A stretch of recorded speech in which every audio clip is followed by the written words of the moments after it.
Welcome back. Well, they call it the original social media. Today, the Rochester Amateur Radio Association hosted its 92nd annual Rochester Amateur Radio Festival, also called HamFest. Now, festival organizers tell us their goal is to help radio enthusiasts share information, ideas, and equipment, but also connect with members of the general community. Guests also had the chance to listen to presentations and even get free amateur radio license testing. We talked with some vendors who said there was something here for everyone. It's an easy form of communication. If cellular communication drops, you can always rely on to a CB, VHF, UHF, HF equipment.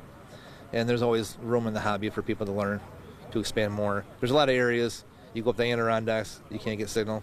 The CB, you always get a CB signal there. So there you go, foundation for a lot of connection. Organizers add amateur radio is an old tool for communications that is still very relevant today. They say amateur radio operators are able to quickly set up communications in disaster areas and provide critical communications to emergency response teams.